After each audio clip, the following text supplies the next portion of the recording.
TRP psychology. குழந்தைக்கு 6 வயதில் நிலையான பற்கள் தோன்றுகின்றன. குழந்தைக்கு 6 வயதில் நிலையான பற்கள் தோன்றுகின்றன. குழந்தை பிறந்த முதலாண்டில் 50% உடல் வளர்ச்சி ஏற்படும். குழந்தை பிறந்த முதலாண்டில் 50% உடல் வளர்ச்சி ஏற்படும். அடுத்த 2 ஆண்டுகளில் 3 வயதில் 70% உடல் வளர்ச்சி ஏற்படும். அடுத்த 2 ஆண்டுகளில் 3 வயதில் 70% உடல் வளர்ச்சி ஏற்படும். 11 வயது வரை பையன் வேகமாக வளருவான். 11 வயது வரை பையன் வேகமாக வளருவான். 11 வயதுக்கு மேல் பெண் வேகமாக வளருவாள். 11 வயதுக்கு மேல் பெண் வேகமாக வளருவாள். குழந்தை பிறந்தவுடன் சுமார் 50 சென்டிமீட்டர் நீளம் இருக்கும். குழந்தை பிறந்தவுடன் சுமார் 50 சென்டிமீட்டர் நீளம் இருக்கும். குழந்தை பிறந்தவுடன் சுமார் 3.5 கிலோகிராம் எடை இருக்கும். குழந்தை பிறந்தவுடன் சுமார் 3.5 கிலோகிராம் எடை இருக்கும். முதலாம் ஆண்டு முடிவில் குழந்தையின் உயரம் 75 சென்டிமீட்டர். முதலாம் ஆண்டு முடிவில் குழந்தையின் உயரம் 75 சென்டிமீட்டர். முதலாம் ஆண்டு முடிவில் குழந்தையின் எடை 6 கிலோகிராம். முதலாம் ஆண்டு முடிவில் குழந்தையின் எடை 6 கிலோகிராம். குழந்தையின் 1½ வயதில் எடை 9 கிலோகிராம். குழந்தையின் 1½ வயதில் எடை 9 கிலோகிராம். குழந்தையின் 1½ வயதில் தலைக்கும் உடம்புக்கும் உள்ள விகிதம் 1/4 1/8 என மாறும். குழந்தையின் 1½ வயதில் தலைக்கும் உடம்புக்கும் உள்ள விகிதம் 1/4 1/8 என்று மாறும். 4 முதல் 6 வயதுக்குள் மூளையின் எடை வளர்ந்த மனிதனின் மூளையின் எடையில் 80% எட்டுகிறது. 4 முதல் 6 வயதுக்குள் மூளையின் எடை வளர்ந்த மனிதனின் மூளையின் எடையில் 80% எட்டுகிறது. குழந்தையின் 8 வயதில் மூளையின் எடை வளர்ந்த மனிதனின் மூளையின் எடையில் 93% இருக்கும்.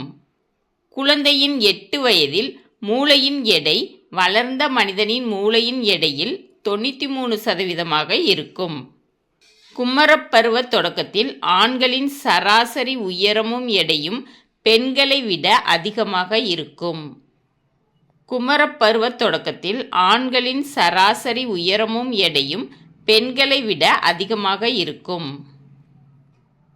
13 வயதில் மாதப்பெருக்கு தொடங்கியவுடன் பெண்களின் எடை ஆண்களின் எடையை விட மிகுந்து காணப்படும்.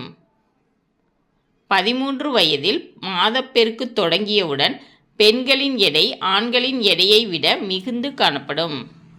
குழந்தை தன் தாயை 3 அல்லது 4 மாதங்களுக்கு பின் அடையாளம் கண்டு சிரிக்கும். குழந்தை தன் தாயை 3 அல்லது 4 மாதங்களுக்கு பின் அடையாளம் கண்டு சிரிக்கும். குழந்தையின் அறிவு வளர்ச்சியுடன் தொடர்புடையது நரம்பு மண்டலத்தின் வளர்ச்சி. குழந்தையின் அறிவு வளர்ச்சியுடன் தொடர்புடையது நரம்பு மண்டலத்தின் வளர்ச்சி. குழந்தையின் 2 வயதில் நினைவாற்றல் ஏற்பட தொடங்குகிறது. குழந்தையின் 2 வயதில் நினைவாற்றல் ஏற்பட தொடங்குகிறது.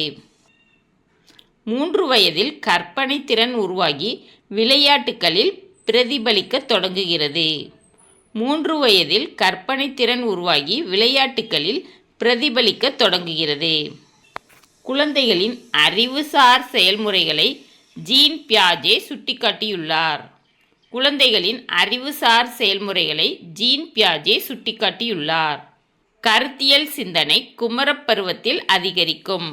கருத்தியல் சிந்தனை குமரப்பருவத்தில் அதிகரிக்கும். குமரப்பருவத்தில் நாயக வழிபாடு, வீர வணக்க மனப்பான்மை, ஹீரோ வர்ஷிப் மிக முக்கிய இடம் பெறுகிறது. குமரப்பருவத்தில் நாயக வழிபாடு, வீர வணக்க மனப்பான்மை, ஹீரோ வர்ஷிப் மிக முக்கிய இடம் பெறுகிறது. புலன் உறுப்புகள் மூலம் பெறப்படும் செய்திகளை தொகுத்தல், சுருக்கியமைத்தல், விரிவுபடுத்துதல், நினைவு கூர்தல் என்ற உளச்செயல்களின் அடிப்படையில் ஆராய்ந்து அவை பற்றி அறிந்து கொள்ளுதல் அறிதிறன் எனப்படும் என்றவர் நெய்சா. புலன் உறுப்புகள் மூலம் பெறப்படும் செய்திகளை தொகுத்தல், சுருக்கியமைத்தல், விரிவுபடுத்துதல், நினைவு கூர்தல் என்ற உளச்செயல்களின் அடிப்படையில் ஆராய்ந்து அவை பற்றி அறிந்து கொள்ளுதல் அறிதிறன் எனப்படும் என்றவர் நெய்சா. வெளி உலகத்தை பற்றி தெரிந்து கொள்ள உதவும் உளச்செயல்களே அறிதிறன் செயல்கள் எனப்படும். வெளி உலகத்தை பற்றி தெரிந்து கொள்ள உதவும் உளச்செயல்களே அறிதிறன் செயல்கள் எனப்படும். மனவளர்ச்சி வெளிப்பாடு சமுதாயத்திற்கு சமுதாயம் வேறுபடுகிறது என்று கூறியவர் மார்கரெட் மீட். மனவளர்ச்சி வெளிப்பாடு சமுதாயத்திற்கு சமுதாயம் வேறுபடுகிறது என்று கூறியவர் மார்கரெட் மீட். இந்த வீடியோ பிடிச்சிச்சுன்னா லைக் பண்ணுங்கள், ஷேர் பண்ணுங்கள், சப்ஸ்கிரைப் பண்ணுங்கள். Thank you students.